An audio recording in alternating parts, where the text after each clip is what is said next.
Doughty is a piece of poop. There's no other word for it. With 18 seconds left in overtime of the Ducks vs Kings game, he basically slew-footed Vatrano. Absolutely disgusting. Vatrano's leg was like a soccer ball to him.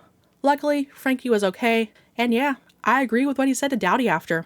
Oh, and Doughty also boarded Fabbri with no call in this game too. I will forever be pissed that he gave Kase a concussion in a preseason game after punching him in the head multiple times just for making incidental contact that he started with Quick in 2018. He went freaking ballistic. This GIF is the only footage I could find of it. Also, somehow he got put on Team Canada for the Four Nations, replacing Pietrangelo. Like, I know, reputation, he's a great defenseman, still a piece of poop, but Buddy has played 6 games this year, obviously due to injury, but still crazy. But hey, the Ducks got the last laugh in this one. This game started with some great pace. The Kings got the first real chance after Lafreniere chipped the puck around Michikov, dished it to Byfield, who went for the in-between-the-legs shot. See? Teams can play boring defensive hockey and still let their players be creative. Lacombe was active early and often. He spun away from pressure, skated through the entire Kings lineup, and managed to get a shot off. Strome fired a shot through traffic that Riddick never saw. Then the Kings had a 2-on-1 opportunity, but Dostal shut it down. And at the other end, Zegras attempted to bank the puck off the goalie's mask and in, but did not. The Kings earned the first power play of the night, but much like the Ducks PP, theirs sucks too. It was killed off easily.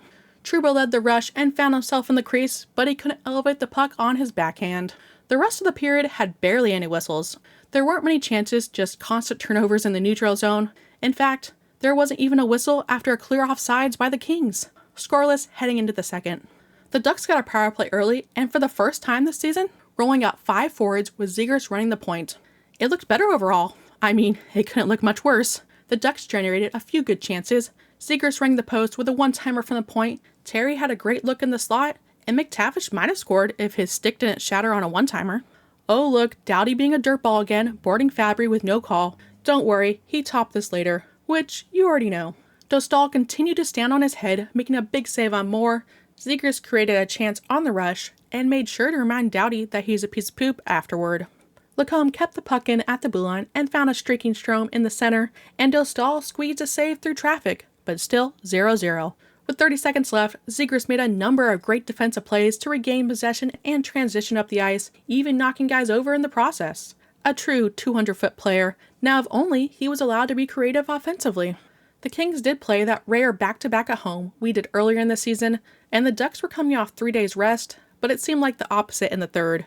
Dostal had to make 2 huge back-to-back saves, but the Kings still earned a power play off the play. Then they got another one, but thanks to Dostal, the game stayed tied. The Kings are now 0 for 14 on the power play in their last 9 games. Maybe they should take our leftovers again, because Clune is so much better. But hey, the Ducks' first period, so of course they score. Carlsson carried the puck into the offensive zone and drew a tripping penalty, and good thing, no power play. Play continued, and the Ducks moved the puck around before Dumoulin walked in from the point and went bar down with Killorn screening in front. His first goal as a Duck. Zegras' little running cartoon celly, pure happiness. Dumo got the hard hat after the game. It should have gone to Dostal, but did anyone else notice what the hat said? Extend him. We'll see about that. Killorn then turned the puck over to Lewis, who walked around a sliding Dumoulin, but Dostal shut it down again.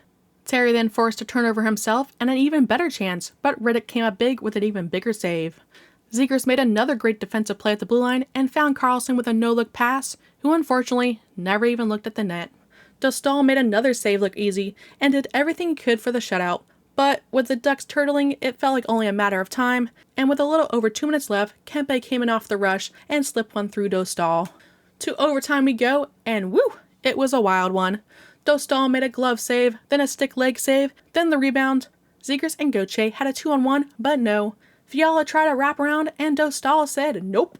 Then that dirty play by Doughty, and the Ducks don't score with their 18-second power play, now 0 for 15 in their last chances, another thing we beat the Kings at. On to the shootout, the Kings hit 2 posts, and Zegras' shootout merchant makes it look easy, and Carlsson does his favorite forehand-backhand move to win it 2-1. Nothing better than sending Kings fans home sad. Dostal stopped 43 shots and earned the Ducks the dub to surpass his career high for wins in a season with 15, handing the Kings their 5th loss at home this season. A greasy, sloppy game as the Crip had to do an under 3-hour turnaround to change from court to ice. The Ducks have now won 3 in a row and 6 of their last 7, climbing back to 500 for the first time since December 3rd. Gudas missed his first game of the season due to illness, which meant we got our first look at all the young defensemen in the lineup. Trouba was the only vet, and he was rocking the A, and honestly, it didn't look too bad. But based on performance, Minty might be the odd man out next game. Then again, according to Cronin, the defense only changes when we lose, right? We'll see if that's the case on February 22nd in Boston, the next time the Ducks play after the Four Nations break. Hopefully we'll get to see Carlsson in action, we'll see how much ice time he actually gets, but it should be a great learning experience, and ideally he comes back even better. Sweden opens up against Canada on Wednesday in Montreal. Thank you to our members. If you enjoyed the video, like and subscribe. Thank you for watching, and go Ducks!